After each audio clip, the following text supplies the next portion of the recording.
नमस्कार दोस्तों, आप देख रहे हैं देश का number 1 channel primes TV news. देश की हर छोटी से लेकर बड़ी खबर देखिए हमारे साथ।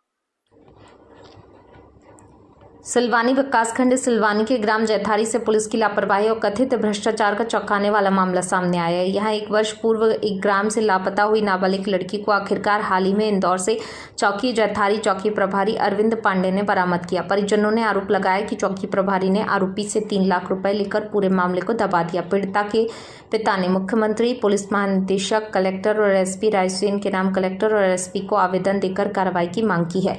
आवेदन में जैथारी चौकी प्रभारी अरविंद पांडे पर गंभीर आरोप लगाए गए हैं। पीड़िता के पिता का कहना है कि आरोपी सोनू विश्वकर्मा, जो पहले 108 एम्बुलेंस सेवा में चालक था, उसने नाबालिग बेटी को बहला फुसलाकर भगाकर ले गया था। पीड़िता के पिता के अनुसार उन्होंने बेटी के लापता होने के बाद चौकी जैथारी थाना सिलवानी में रिपोर्ट दर्ज कराई थी, लेकिन पूरा 1 वर्ष बीत जाने के बाद भी पुलिस ने कोई ठोस कार्रवाई नहीं की है। अंततः जब बच्ची बरामद हुई तो सुपुर्दगी के समय चौकी प्रभारी ने ना तो नाबालिग लड़की का मेडिकल कराया, ना ही आरोपी को गिरफ्तार किया। पीड़िता के पिता का कहना है उन्होंने चौकी प्रभारी को वीडियो रिकॉर्डिंग और फोटो साक्ष्य दिए थे, जिनमें आरोपी सोनू विश्वकर्मा के साथ बेटी के दृश्य थे, लेकिन चौकी प्रभारी ने सबूत नष्ट कर मामले को रफा दफा कर दिया।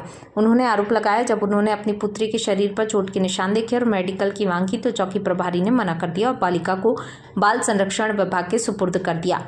पीड़ित के पिता ने आवेदन में कहा कि आरोपी सोनू विश्वकर्मा अब भी उन्हें धमकियां दे रहा है और चौकी प्रभारी उसे संरक्षण दे रहे हैं। परिजनों ने मांग की है मामले की जांच अतिरिक्त पुलिस अधीक्षक रायसेन से कराकर चौकी प्रभारी अरविंद पांडे को तुरंत ही निलंबित किया जाए। पिता ने आवेदन के साथ 10वीं की अंक सूची, रिपोर्ट की छायाप्रति और शपथ पत्र भी लगाए हैं। उन्होंने कहा यदि जल्दी कार्रवाई नहीं की गई तो वे न्यायालय का दरवाजा खटखटाने को मजबूर हैं। ठीक है। एक साल पहले क्या कार्रवाई की? मैं मदन रेकवार हूँ, जैथारी से बोल रहा हूँ। ये हमारी बच्ची 1 साल से सोनू विश्वकर्मा के साथ रहते थे, ये बगल वाले अपने मकान के बाजू में 108 चलाता था। उसकी नाम दर्ज रिपोर्ट की और पुलिस अरविंद पांडे ने हर सबूत दिया, पर उनने कोई कार्रवाई नहीं की। 1 साल से बच्ची लापता थी। फिर अरविंद पांडे गए ले हुए, हमसे कहा इंदौर चलेंगे मदन। फिर वे बालाबाल चले गए, मौड़ी के लिए ले आए सिलवानी के थाने में, और हमसे कहा लड़की के बयान लाएंगे। भाई लड़की नाबालग थी, जबकि बाकी बयान चलने नहीं थे, माँ बाप के चलते थे, मगर बिन्ने मौड़ी के बयान करवाए।